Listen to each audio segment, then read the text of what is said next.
rápidamente vamos a hacer un repaso de la isquemia mesentérica aguda. Esto lo vimos de forma extensa en el video anterior, ahorita nada más va a ser un repaso.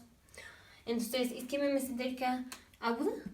Esto es, el paciente va a tener isquemia del intestino delgado, principalmente.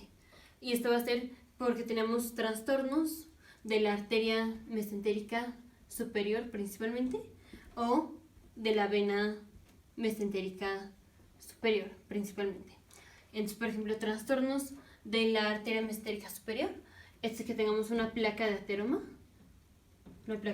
que esté así ocluyendo la luz de la arteria, que tengamos desprendimiento de la placa de ateroma, que se desprende y que entonces se forme un trombo, que tengamos un émbolo, un tromboémbolo,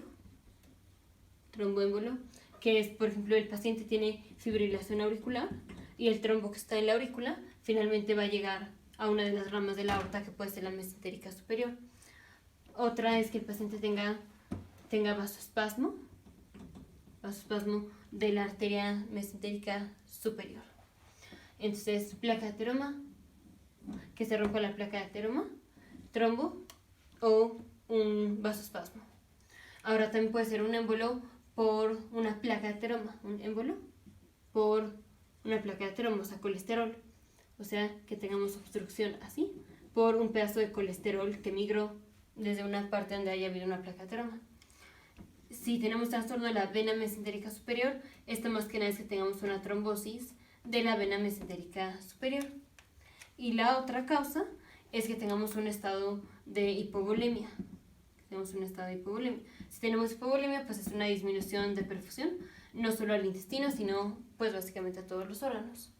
Entonces, esas son las causas más comunes: enfermedad ateromatosa, un trombo por ruptura de la placa, tromboémbolo por fibrilación auricular, vasoespasmo, émbolo de colesterol, que generalmente esto se da cuando hacemos instrumentación de las arterias, o trombosis de la vena mesentérica superior, o estado de hipovolemia, como puede ser choque.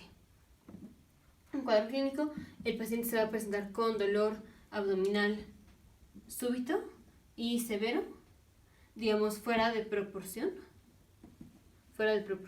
de lo que vamos a encontrar en la exploración física.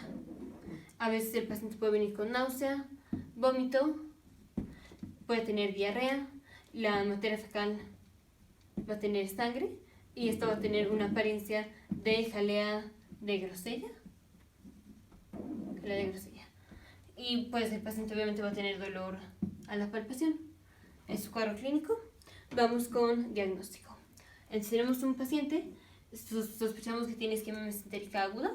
Si sacamos estudios de laboratorio, lo que vamos a encontrar es principalmente aumento del lactato, porque cuando tenemos isquemia se produce lactato. El mejor estudio inicial, o sea, lo primero que vamos a hacer es o hacer una radiografía abdominal o una tomografía computarizada.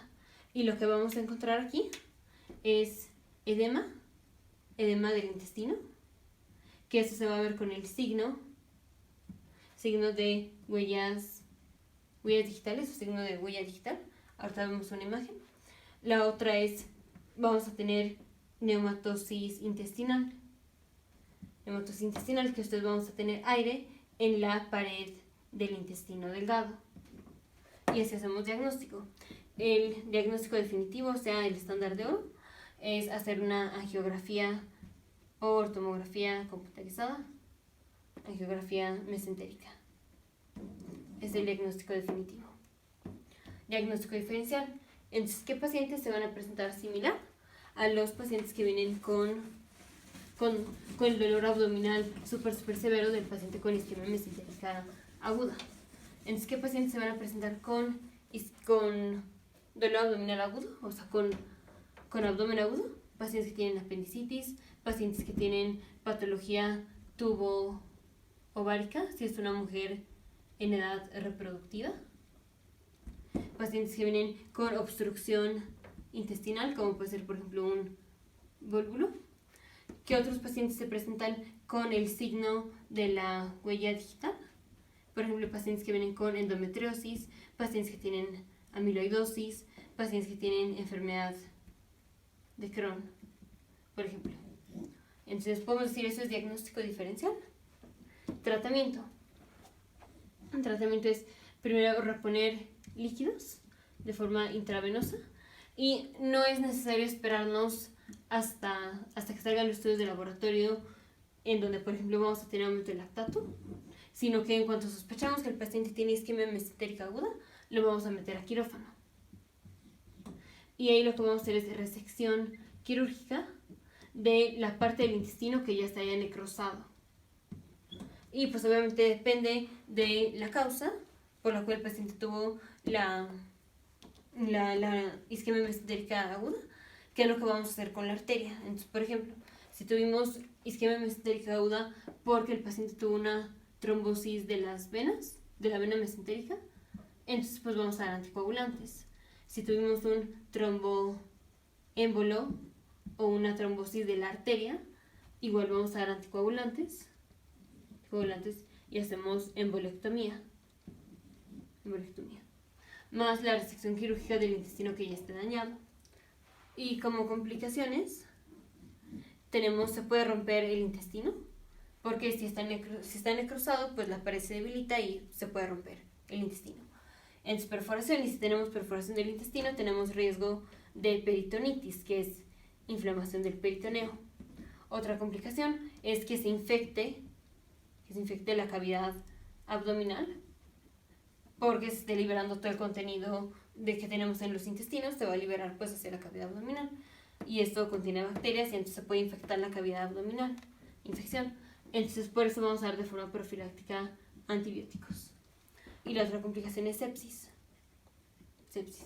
Ahora, la isquemia mesentérica aguda se va a presentar principalmente en pacientes pues que tienen entonces factores de riesgo para enfermedad ateromatosa o más que nada que están en un estado de hipercoagulabilidad, pero también se puede dar en pacientes que están con patologías muy severas.